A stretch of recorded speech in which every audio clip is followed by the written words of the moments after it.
punta na kami sa Montessori. Tanghali na kasi itong magising. Natutulog alas 12, ang gising alas 12 din. Bibili na kami ng uniform kasi nagkakaubusan daw. Kaya maigi yung maaga pa lang. Meron na siya. At magpapasa na rin ako na Mag-tricycle na lang kaya tayo. wag na, sayang. Jeep na lang tayo. Hintay pa tayo. Malamang, kahit naman sa tricycle ka, mag-aantay ka pa din naman. Init, sobra. Kaya ito hindi nalabas maghapon sa bahay, sobrang init.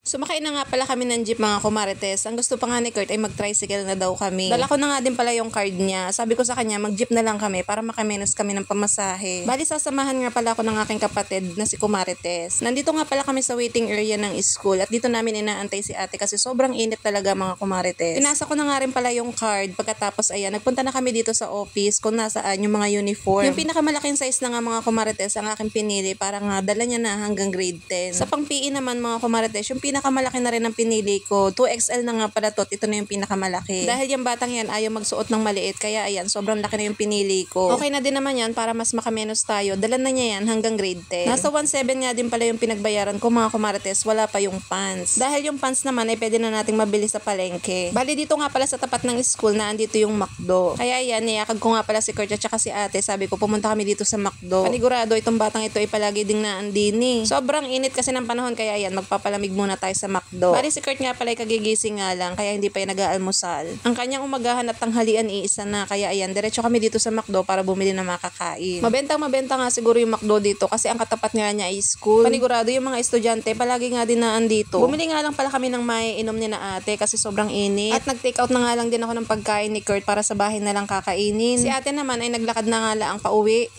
Mga kumartes, napakainit. Maigi na lang dun sa tapat ng St. Teres na yung McDo. Ayan, bumili kami ng maiinom. Kanya yung ice coffee, akin yung Coke float.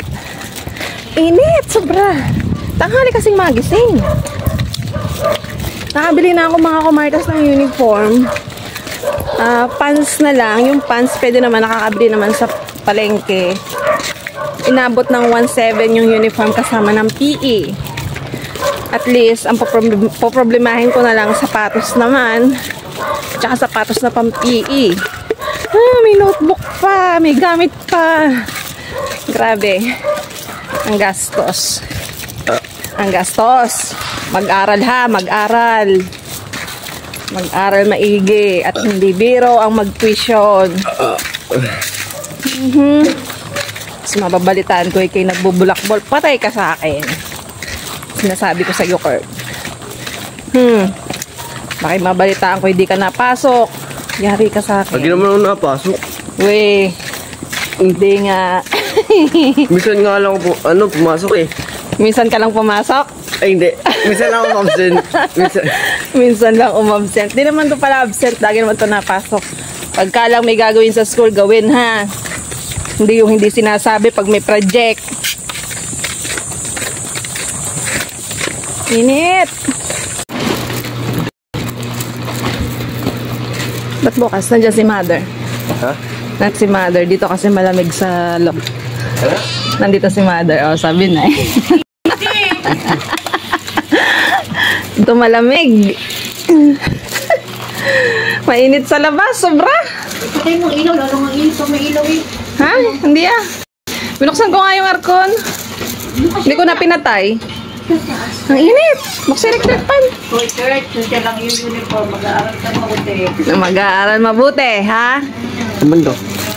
Pagkarating nga namin dito sa bahay mga kumartes, sabi ko nga kay Kurt ay isukat nga ulit itong aming mga biniling uniform. Bali bago ko nga yan ipagamit sa kanya, ilalabhan muna natin. Bali kulang pa tayo ng 2 pants, sa palengke na nga lang pala tayo bibili. Sabi ni Mudra ay ingatan nga daw yung uniform na baka matintahan. Kasi mga kumartes, doon ka lang talaga makakabili ng uniform sa school na yun. Wala kang makikita na ganito sa loob ng palengke. Ito pa naman batang ito, ay lagi natitintahan ng kanya mga polo, kaya sabi ko sa kanya ingatan naman. 2 polo na nga yung binili ko sa kanya at isang set nga pala ng pang-PE. Yun nga pang-PE niya ay malaki na nga din yung kinuha ko at halos saktong-sakto nga lang din sa akin, mahaba pa nga. Kung mapapansin nyo kasi mga kumarites, mas matangkad pa nga sa akin si Kurt ngayon. Kaya lahat talaga ng mga uniform na kinuha ko sa kanya ay yung pinakamalaki na para naman magamit pa niya sa susunod na taon. Hindi naman kasi siya sa paliit kundi sa palaki din. Ayun lang mga kumarites, hanggang dito na lang muna ang ating mini vlog. Thank you for watching. Bye!